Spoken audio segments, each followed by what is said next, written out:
Hey outside world, welcome back to Nerd Words. What I want to talk to you today is about Agents of S.H.I.E.L.D., most specifically the penultimate half of this season. This Now I see I got a water spot on my shirt. We're off to another stunning start here today. Hey outside world, let's try again. Agents of S.H.I.E.L.D., 11:30 or 30:11 depending on where you're watching, even though I don't know how it's airing in other countries. What did I think? What did you think? My opinion's no more valid than anyone else's. I just happen to have an iPad with a camera and some free time and a sad and empty life. So, Phil Coulson, he's off the rails. He's nuts. He's probably the kind of person that sits alone in a room and talks to a camera. I didn't really feel the character development led us to him going off the rails, but I welcome it. I've kind of fan-wanked in my head an explanation. Hopefully in the last episode of this half of the season, I hate how they shows do that now, we'll see some more about the hows and whys. But as I see it, the character progression makes sense in a way to me. Phil has always been an able number two, Fury's helper. Now Fury's gone, Hill's off doing her thing, he's in charge of what's left. But it's a very stressful what's left because the whole thing's been shattered and he's trying to rebuild it from broken pieces, and you can't really trust anyone, and anyone could still be a Hydra sleeper agent or an Asgardian or any of the other forces in effect. Cats. So you have Phil kind of promoted quickly and he's doing well, but he's alone, especially since May's been gone. Since Andrew was gone, and then Andrew's changed, because even though he's a show-only character, we've had an idea that he's a long-term confidant of Phil. So May's off, Andrew's off, Ward turned, S.H.I.E.L.D. fell apart. He's lost some of his connection with Skye because of the whole Inhuman thing and her going off to be with her mom and then coming back. Fitz and Simmons between the brain injury and the alternate world, and these things happen. So Phil's really been alone, and then he makes this connection with this woman, and then Ward takes her away too. And if the show goes in that way, I think it's a really natural character progression for this guy who's kind of lost himself because he became his job, and then his job ate everything else around him. No real life connections there, I would add. But anyway, so that's my thought about Phil and where the season's gone and why he seemed so aggressive in this episode. Hopefully not just hand waving to get him through the portal and then things go back to normal. I really want Angry Phil to stick around till we understand why. Because Clark Gregg can do a lot with the role when he's given an opportunity. And I'd like to see a little more of that come. Kind of one of my random fan winks this morning too was that this whole initiative could be kind of like the comic story with Nick Fury's Secret War. When he put together this secret Black Ops team, got kind of dishonorably discharged for it. And the comic Daisy Johnson, the comic version of Daisy Johnson, not the comedian Daisy Johnson, although she is hilarious. The comic version of Daisy Johnson then became the S.H.I.E.L.D. director. Our Skye is a little young for that, perhaps, but the mechanics of having a political statement made from an inhuman leader of S.H.I.E.L.D., I like that.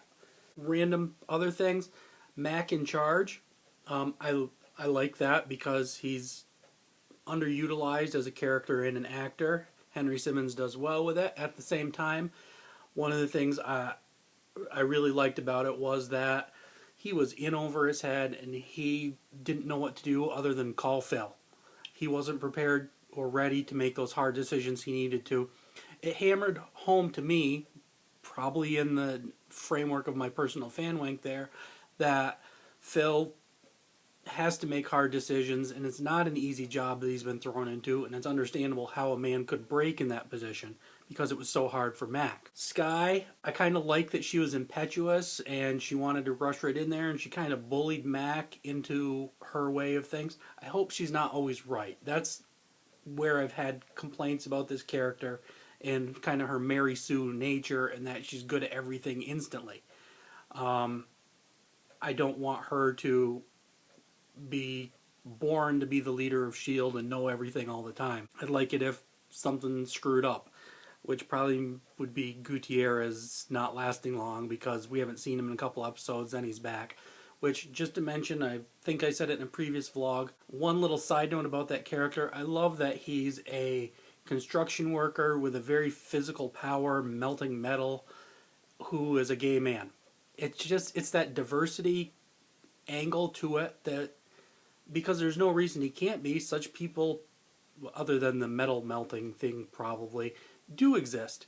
And it counters a lot of the stereotypes we see and really challenges some about what we think of when we automatically lump people into boxes because of race or ethnicity or sexuality or religion or any of those categories. I like those subtle little challenges that aren't necessarily in your face, but maybe make people think a little.